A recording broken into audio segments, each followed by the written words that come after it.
Spirituality was stolen. We're stealing it back. Part 1 of 3. Mystrikism's use of spirituality, in quotes, often raises eyebrows, with critics questioning whether a philosophy rooted in naturalism, rationality, and non-theism should even use a term so closely associated with organized superstition. But for us, reclaiming spirituality is about reclaiming what was always human and natural, long before religion wrapped it in supernatural labels and explanations. We now name this naturalized dimension more precisely as Aweism, coined by the sociologist Phil Zuckerman, the deliberate savoring of wonder, depth, and connection without invoking the paranormal. Why spirituality matters to us. The essence of Mystrikism's secular spirituality lies in celebrating profound, awe-inspiring moments that deeply connect us to reality without invoking the supernatural. Imagine standing beneath a sprawling night sky, marveling at our Milky Way galaxy and the vastness of the universe, experiencing a stirring symphony that ineffably resonates with you, or sharing a moving moment of genuine friendship and connection. These experiences are visceral and profound, transcending the ordinary and evoking a spiritual reaction. Scientific or rational explanations behind these feelings, where they exist, do not lessen them. They elevate them. Our brains and nervous systems, built to respond to awe, natural beauty, truth, and connection, allow us to feel these moments with extraordinary intensity, making them entirely real. In Mystrikism's current language, this is Aweism, not an escape from reality, but a deeper immersion in it. Why not use other words? Terms like connective, transformative, resonant, transpersonal, profound, and even existential have been suggested as alternatives. But let us be brutally honest. None of these words encapsulate the scope and emotional resonance of the universal experiences we are pointing to. Spirituality conveys a shared understanding of depth, wonder, and meaning. The term has been misappropriated by theology. It does not belong to it. As with many words, use determines meaning, and we use it to indicate natural, not supernatural, heights of experience. Spirituality wasn't always theological. The idea that spirituality is only tied to religion is relatively recent. Long before organized religion formalized it, humans felt awe at the natural world, reverence toward the unknown, and wonder at life's mysteries. Religious institutions borrowed and rebranded these sensations as divine or paranormal. Mystrikism is simply reclaiming the language for what it has always been, a universal descriptor of feelings that transcend daily life and are grounded in the real, observable universe. The Trinity of the Unknown, how we frame it now. In Mystrikism, 3 facets orient our naturalized spirituality around what we do not yet know. Aweism, savoring natural wonder and those not yet explained life-elevating moments, purpose and meaning. The lifelong project to learn, explore, improve, and unveil the unknown, and reverence for the infinite unknown, a natural, non-personal, higher power, not a person or will that names the staggering scope of what remains beyond us. Together, they place the unknown at the heart of meaning, cultivate epistemic humility, drive inquiry, and bind our reverence to reality, evidence, and continual revision rather than superstition. Spirituality was stolen. We're stealing it back. Part 2 of 3. Words that made the journey from spiritual to secular. History is full of English words with theological roots that have since become secularized or even scientific. Here is just a handful. Inspiration, originally from the Latin inspirare, to breathe into. The term once signified divine afflatus, a God-breathing guidance or truth into prophets and scribes. In medieval and early modern contexts, inspiration was understood as a form of revelation by grace, not as personal genius. During the Renaissance and beyond, the locus of creativity shifted from heaven to human minds. Artists, scientists, and thinkers spoke of being inspired without any appeal to the supernatural. Today, it universally denotes a spark of imagination or motivation. Secular inspiration understands the natural processes that ignite creativity and does not diminish the experience. It clarifies and enriches it. Enlightenment, from Old English inlitan, to shed light on. The word first marked inner illumination, often spiritual awakening. In Buddhism, it refers to a state of profound liberation and insight. In 18th century Europe, the term broadened to a cultural movement centered on reason, empirical inquiry, and human flourishing through the methods of science. In modern usage, enlightenment signals clarity, evidence-guided understanding, and humane progress. Genius. In ancient Rome, one's genius was a tutelary spirit attending a person, place, or community.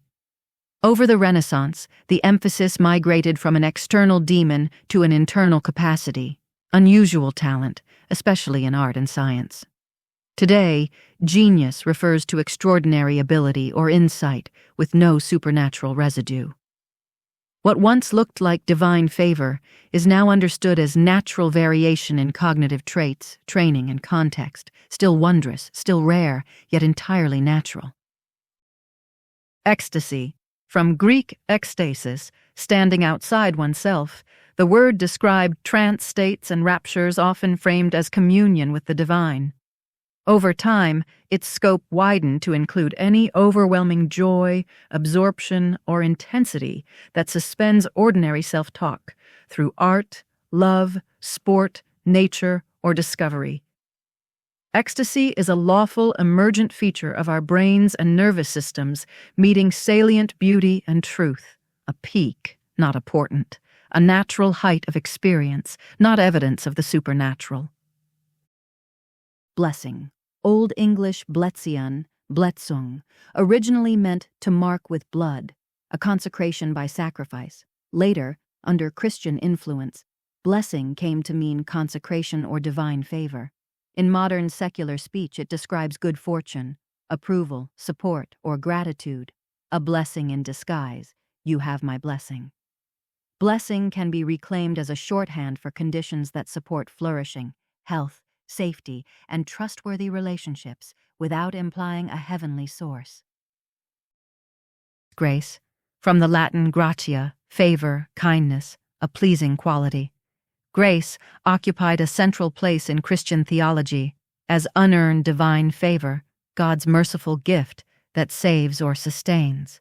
In liturgy and doctrine, it named an invisible infusion of holiness rather than a learned skill.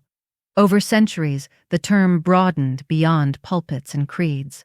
By the 18th and 19th centuries, grace commonly described elegance of movement, charm in conduct, and generosity of spirit, recognizable in dancers, diplomats, and everyday decency. In contemporary secular speech, it marks poise under pressure, magnanimity toward opponents, and courteous restraint when victory invites gloating. Reframed within a naturalistic ethos, grace is not a metaphysical substance, but a cultivated capacity, refined kindness guided by proportion, evidence, and care for consequences. Revelation, from Greek apocalypsis, unveiling, disclosure. Revelation once meant truth descending from a deity, knowledge inaccessible to reason, granted by authority beyond examination. Scriptural canons labeled entire books revelation to signal sacred origin. In modern secular usage, the term migrated from heaven's secrets to human discovery. A revelation now names the click of comprehension when a pattern clarifies, a method works, or evidence rearranges one's map of the world. The drama remains, but the source has changed. Observation, inference, and replication replace oracles. Vocation, Latin vocatio, calling, once implied a summons from God to a state of life, monk, priest, None, where obedience itself conferred meaning. The Reformation began loosening that monopoly by dignifying secular work as a calling, yet the voice was still imagined as divine. Over time, the emphasis shifted from who calls to what fits: aptitude, training, temperament, and need. Today, vocation commonly means a life direction joined to competence and contribution, a craft undertaken not merely for pay, but for purpose. Mission. From Latin, missio, sending. The term first described ecclesial dispatch, envoys charged to spread a faith. In the modern era, it escaped ecclesiastical bounds and became organizational. Mission statements, mission-driven work, humanitarian missions, scientific missions to other worlds. The sacred authority receded, while aim and accountability came forward. In secular ethics, a mission is a public promise that can be examined, goals, methods, and measures laid bare for criticism and improvement. Sanctuary. From the Latin sanctuarium, holy place, sanctuary was first used to describe a consecrated space where the accused might claim asylum. Its secular offspring include wildlife sanctuaries, sanctuary cities, and any refuge that shields the vulnerable while conditions for recovery or flourishing are restored. The moral center shifts from sacred walls to protective norms. The word sanctuary is now recognized as a material arrangement, laws, resources, and agreements that lower danger and raise dignity. Miracle, from Latin miraculum, a wonder, a marvel. Miracles were signs of divine intervention that suspended natural order. Contemporary usage more often than not goes metaphorical. A medical miracle. A miracle season. Astonishing yet explicable achievements. When something looks miraculous, we let the marvel stand, tether it to natural mechanisms, so amazement becomes instruction. Transcendent, from Latin transcender, to climb over. The word once pointed beyond the world, to realms unbound by space and time. In contemporary art, sport, and science, transcendent describes performances, vistas, or ideas that exceed customary or ordinary limits and recalibrate our sense of the possible. The experience is still beyond, but the beyond is comparative, not metaphysical. The transcendent is what lifts us above our smaller habits, moments that widen the lens and remind us of how much remains unknown, not an escape from nature's framework. The secularization of these terms mirrors our approach to spirituality. Once tied to the supernatural, they now express natural, human, and intellectual qualities. Spirituality can, and should, follow the same arc in a naturalistic worldview. Spirituality was stolen. We're stealing it back. Part 3 of 3. A brief history of the term spirituality. The word spirit initially meant breath in Latin, symbolizing life's essence rather than any religious entity. Over time, it became associated with the soul in religious texts, and spirituality grew to imply a divine or supernatural connection. Yet, at its core, spirituality has always referred to something profoundly moving, qualities that universally resonate, regardless of belief. As no credible evidence supports the existence of a literal spirit or soul, we view spirituality as a metaphor for the emergent functions of the human brain and nervous system. Awe under a vast night sky, curiosity that fuels discovery, and unity in community gatherings are entirely natural, yet spiritual experiences. They require no gods or other realms, only an open heart and a mind ready to embrace life's wonders. In current mystrikal terms, these experiences are instances of Aweism, oriented by purpose and chastened by the infinite unknown. Grounded by method and ethics, what keeps this real? Mystrikism's spirituality is never free-floating sentiment. It is braided to two uncompromising values: scientific honesty, methods over wishes, evidence, logic, and earned trust over authority.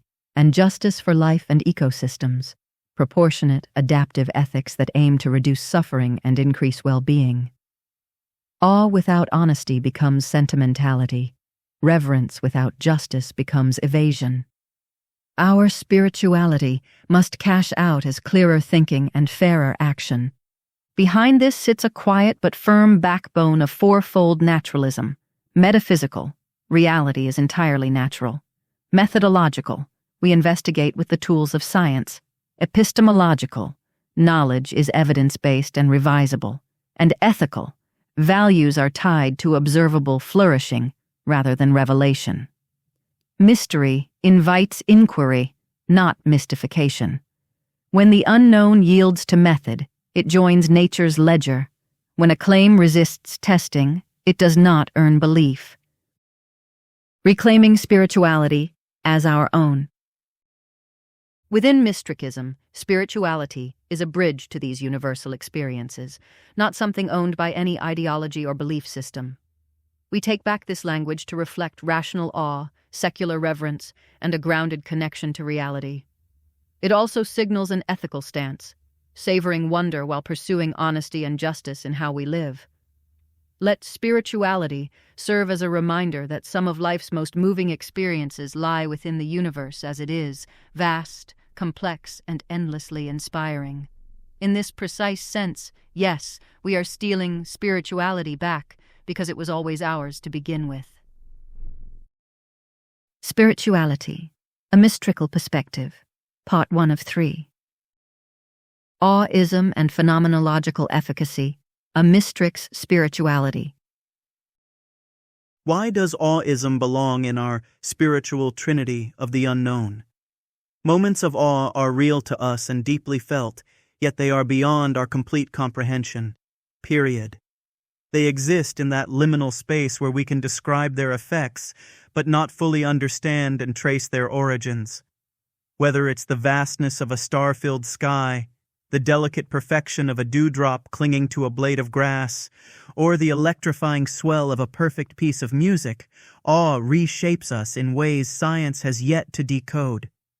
One day, if our species endures, the integrated methods of science may explain it, but never entirely, and that won't change the experience. We will still feel it, uniquely and personally. The feeling is intensely real, yet entirely subjective, offering a powerful sense of transcendence, not in a supernatural way, but as an experience of vastness, sublimity, connection, and wonder. The science behind awe. Sociologist Phil Zuckerman, who coined the term Aweism in his book Living the Secular Life, New Answers to Old Questions, described it as a profound and overflowing feeling that secular individuals experience when confronted with something extraordinary. Neuroscientific research supports this idea. Awe diminishes the activity of ego-centered regions of the brain, while activating areas associated with selflessness, curiosity, and heightened perception. In simpler terms, awe makes us feel appropriately smaller, yet more connected. It humbles us, expands our worldview, reduces stress, and even alters our perception of time. Experiencing awe in the everyday. Awe is not confined to grand spectacles or rare celestial events. It emerges just as readily in the ordinary if we train ourselves to hunt for or merely notice it. The quiet beauty of early morning light spilling through your window. The intricate perfection of a spider's web shimmering with the last light of the day. The unspoken depth in a moment of kindness between strangers. The shared understanding when reading words written centuries ago, yet feeling their meaning as if they were spoken today. The gravity of intuitive discovery. Awe can be spontaneous, intentional, or both. Sometimes it strikes us out of nowhere, but in every case we cultivate it by pausing, observing, savoring, and immersing ourselves fully in the moment. Phenomenology, the art of experience. Phenomenology studies lived experience and what it is like to exist in any given moment. While objectivity describes what is happening externally, phenomenology explores what it feels like. Mystrikism views phenomenology as the gateway to Aweism, the means through which we fully absorb and appreciate moments of awe. Imagine the first inhale of crisp air on a winter's morning, the way it fills your lungs with a quiet sharpness, the sensation of sunlight on your skin after stepping out of the shade, warmth seeping into you like an unspoken embrace. Feel the electric contrast between hesitation and immersion when your fingertips graze the surface of cold water before fully plunging in. Or the fleeting yet profound recognition of yourself in someone else's eyes. A moment of connection beyond words. These are phenomenological experiences. Here is where we get to the meat of this concept. Beyond merely experiencing awe, Mystrikism explores how these moments can shape us through what is called phenomenological efficacy. Awe does not just uplift us, it broadens our awareness and fills us with a sense of belonging and interconnectedness. It changes behavior and expands connections. It lingers in our minds, inspires creativity, activates our minds, influences our future actions, and deepens our understanding of ourselves and the world. Consider the runner in the zone. Feeling euphoric and weightless, they push themselves further than they thought possible. The pier in the breeze. The salty wind brushes their skin, the waves murmur below, and the world feels boundless for a moment. The musician on stage. The immersive energy of the moment fuels an extraordinary performance. The artist in flow, lost in creation, they feel the work unfolds through them rather than by them, as if tapping into something greater than themselves. The scientist at a breakthrough. A moment of insight leads to discoveries that shift human understanding. The dancer in motion. As they move, the boundaries between body, music, and space dissolve, creating a moment of pure presence and effortless expression.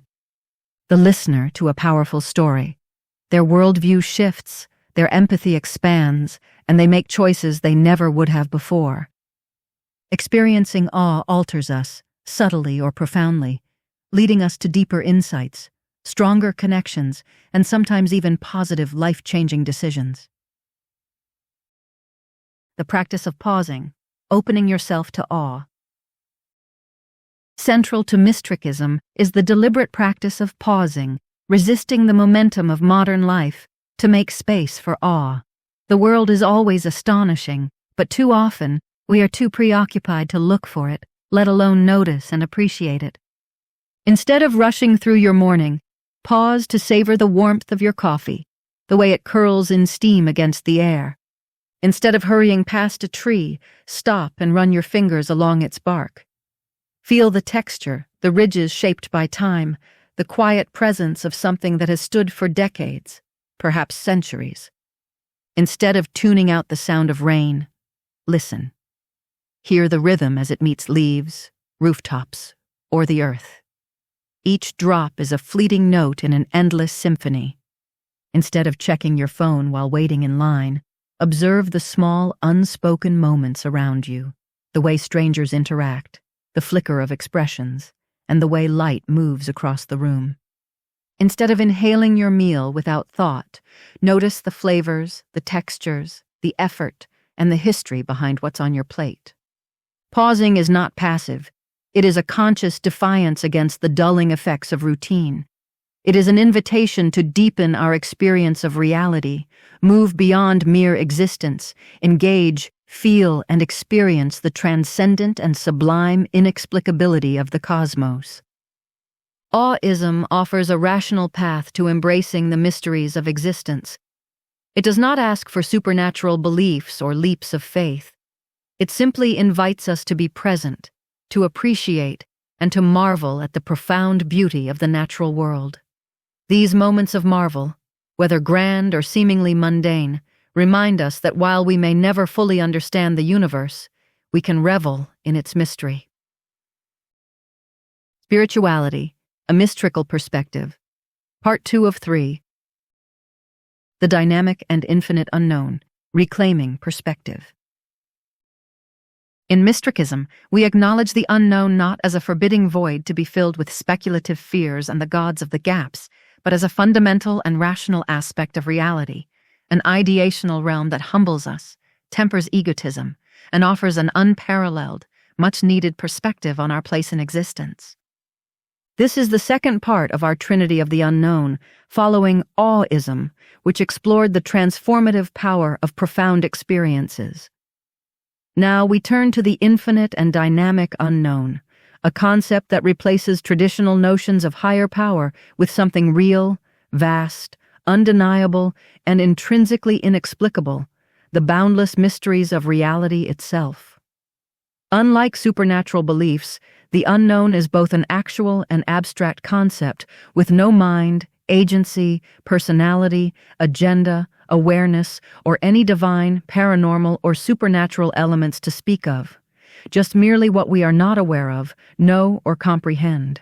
Mystrikism recognizes it as wholly natural and impersonal, an immense, indifferent force that inspires and challenges us. The infinite unknown as a rational, higher concept. For centuries, religious traditions have positioned a higher power as a being or mythical force that governs existence, judges morality, confers humility, or bestows meaning. Mystrikism reframes this concept, not by rejecting the idea of, or the need for, something greater than ourselves, but by redefining what greater should mean. The unknown is the only power beyond us that does not contradict reason and logic, and is steadfastly in alignment with the principles of science. The unknown's vast, fluxive, inexhaustible nature makes it eternally beyond the full reach of human comprehension. Unlike religious deities, it has no will, no desires, no intention. It does not watch, guide, or intervene. It humbles us by confronting the limits of our understanding. It dismantles our arrogance by revealing that we are both an interconnected piece of the puzzle and infinitesimal in the grand scheme of existence. The secrets yet to be uncovered offer perspective, reminding us that no individual, civilization, or even species is the center of the universe, or that we all are, which is essentially the same thing. To revere the unknown in Mystrikism is not to worship or glorify it, but to revere it, simply meaning respect and awe, as the epic and dynamic reality that precedes us, outlives us, and defines the very limits of what we know. Humility in the face of the unknown. The infinite unknown is a relentless force against egotism and self-importance. It strips away illusions of certainty, reminding us that no amount of knowledge will ever be absolute or complete. Every scientific discovery, every philosophical insight, every moment of personal revelation peels back one layer, only to reveal countless more beneath it. This recognition is not a flaw of human nature, but a defining feature of reality itself. The idea that we will one day fully comprehend the universe is unrealistic. History has shown that the most incredible leaps forward in human thought have come not from certainty, but from the willingness to admit ignorance. Humility in Mystrikism is not about self-diminishment, but about intellectual honesty. Acknowledging how much we do not know opens the door to deeper inquiry, greater wisdom, and a more profound appreciation for existence. As the Stoic philosopher Epictetus observed, it is impossible for a man to learn what he thinks he already knows. The unknown as a corrective to the ego. The unknown does not exist with our comfort in mind. It exists independently of us. Yet, its mere presence is enough to dismantle our hubris. Individual egotism and anthropocentrism thrive on control, certainty, and the belief that we understand enough to dictate meaning, morality, and purpose. It convinces us that our viewpoints, our ideologies, and our grasp of reality are fixed and correct. The infinite unknown destroys that illusion. The history of science is littered with once unchallenged truths that were later overturned. The universe is expanding and changing at an accelerating rate, defying old assumptions about cosmic structure. The nature of consciousness remains elusive despite centuries of philosophical and neurological inquiry. Every certainty is temporary, and every conclusion is provisional. The unknown forces us to remain adaptable, agile, open, and curious instead of rigid, dogmatic, or self-assured. Perspective through the infinite unknown.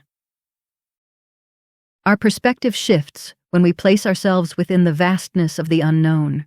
Suddenly, personal anxieties, individual ambitions, and even the agendas of entire societies can feel less important, not meaningless, but contextual. Recognizing the infinite unknown means embracing the idea that we are not at the center of existence, but are a part of it. This perspective is not nihilistic, it is liberating. It allows us to shed the burden of self-importance and instead engage with reality in a genuine, humble, and authentically connected way. We are a brief moment in an endless timeline. We are a fragment of something unimaginably vast. We are and always will be students of the unknown. This is not a cause for despair. It is a source of awe. It means there is always more to learn, more to explore, more to experience, and more beauty to uncover. Reverence without worship. Mystrikism does not ask us to exalt, glorify, or pray to the unknown, only to respect it for what it is. A reminder of our limits, a check against arrogance and certainty, a catalyst for curiosity, an invitation to explore, question, and seek deeper understanding. A perspective shift, showing us that we are neither insignificant nor central, but interconnected within something grander than ourselves. This is not submission, it is engagement. It is not magic, it is rational awe. The unknown is a reality to be revered, studied, and explored. It is and will always be the great companion of curiosity, the eternal catalyst of discovery, and the most honest and effective teacher of humility. Spirituality, a Mystrikal perspective, Part 3 of 3. The eternal purpose.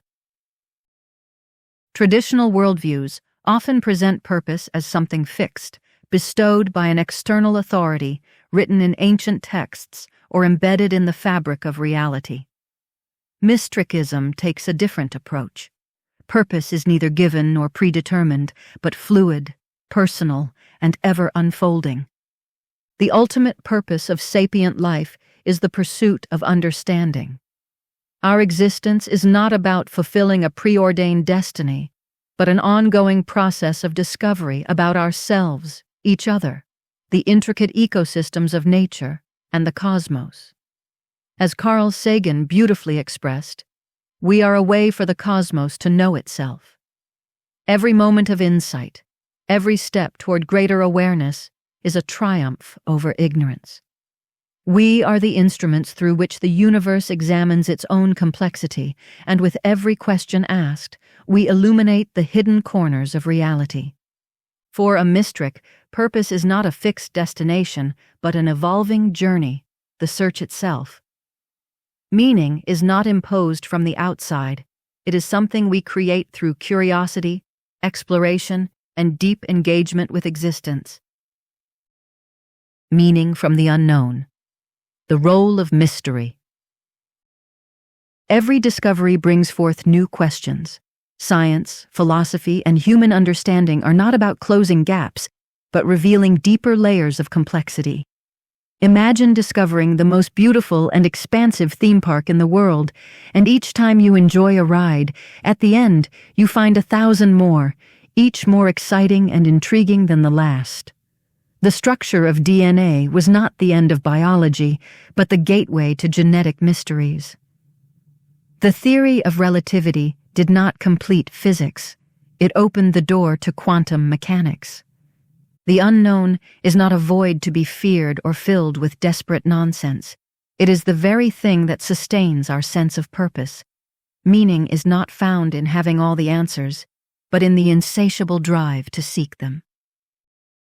Embracing the infinite unknown. The core principle of Mystrikism is to honor and engage with the vast mysteries of the universe. Our pursuit is not about arriving at a final absolute truth, but the continuous expansion of knowledge, wisdom, and understanding. The unknown is not a problem to be solved. It is the foundation of wonder. It humbles us, tempers our pride, and expands our perspective. It reminds us that while we are nanoscopic in the grand scale of existence, our ability to seek and uncover the best approximation of truth is uniquely ours, at least until we encounter other sufficiently sapient beings. We have finite lives with infinite questions, and this paradox makes the journey all the richer and meaningful. Eternal purpose. Why it is timeless. One of the most profound realizations in Mystrikism is that purpose is not something to be completed. The illusion that we can someday reach the final answer, the ultimate resolution, is a misunderstanding of the nature of existence. If our purpose were finite, if one day we could say, "It is done, we have learned all there is to learn," what would come next?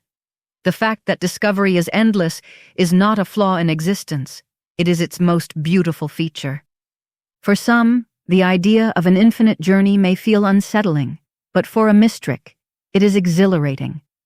There will always be more to experience, understand, and explore.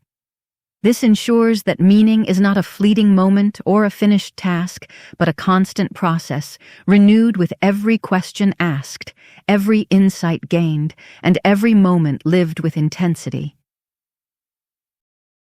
The trilogy complete.